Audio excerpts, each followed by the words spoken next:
এই কেমন স্বাধীনতা?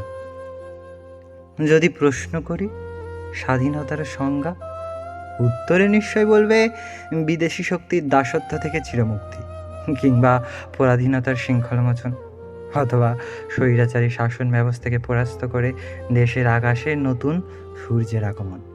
মোদ্দা কথা, স্বাধীনতা মানে আজ এসব কেতাবি ভাষার বুলি কপচানোর মিথ্যা গর্জন। রাগ করলে ভাবছ কে আমি হরিদাস পাল, যার ঠোঁটের টাকায় এরকম অকপট ব্যাজস্ত্রুতি? আমি কোনো হরিদাস পাল নই, শুধু নিরপেক্ষ হয়ে একটাই প্রশ্ন করি, এ কেমন স্বাধীনতা যেখানে আজ কোনো মেয়েকে তার প্রাপ্য অধিকারের জন্য যুদ্ধ জারি রাখতে হয় পুরুষতান্ত্রিক সমাজের বিরুদ্ধে? এসব ভারী কি সত্যবচন ভালো লাগছে না বলো? ভাবছো আমার নারীবাদিতা নিপাত যাক? আমি কোনো শখের নারীবাদী নই, আমি লিঙ্গ বৈষম্যহীন এক সাধারণ মানুষ, যে সাধারণ মানুষ আজ তোমার কথা ভেবে সাজানো নারী বারদের বিরুদ্ধে তোপ দাগে। স্বাধীনতাকে দাঁড় করিয়েছে আয়নার সামনে, আর স্বাধীনতাই স্বাধীনতাকে প্রশ্ন করে, তুমি কি সত্যিই স্বাধীন? তুমি যদি সত্যিই স্বাধীন হও, তাহলে আজও কেন তোমার হাতে পাই জাতিভেদ, ধর্মান্ধতা, অন্ধবিশ্বাস, ছুত অচ্ছুত, সাদা কালোর বেরি বাঁধা? প্রত্যেক দেহে বহমান লাল রক্ত কেউ দেখতে পায় না।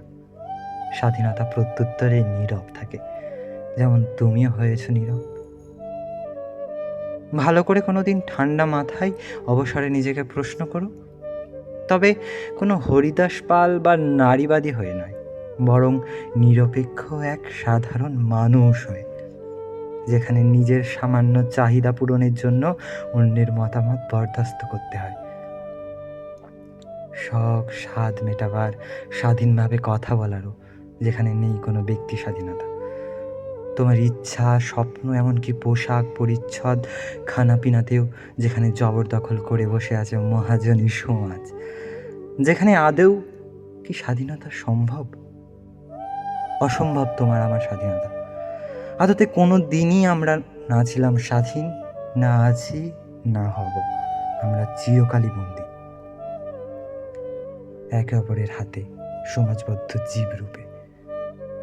বাইরে দিয়ে ধূপতুরস্ত ভদ্র মানুষটি সেজে আমরা মনে করি একে অপরের প্রতি বিষদাকরণ করি, আর স্বাধীনতার বুদবুদের উপর বাস করি।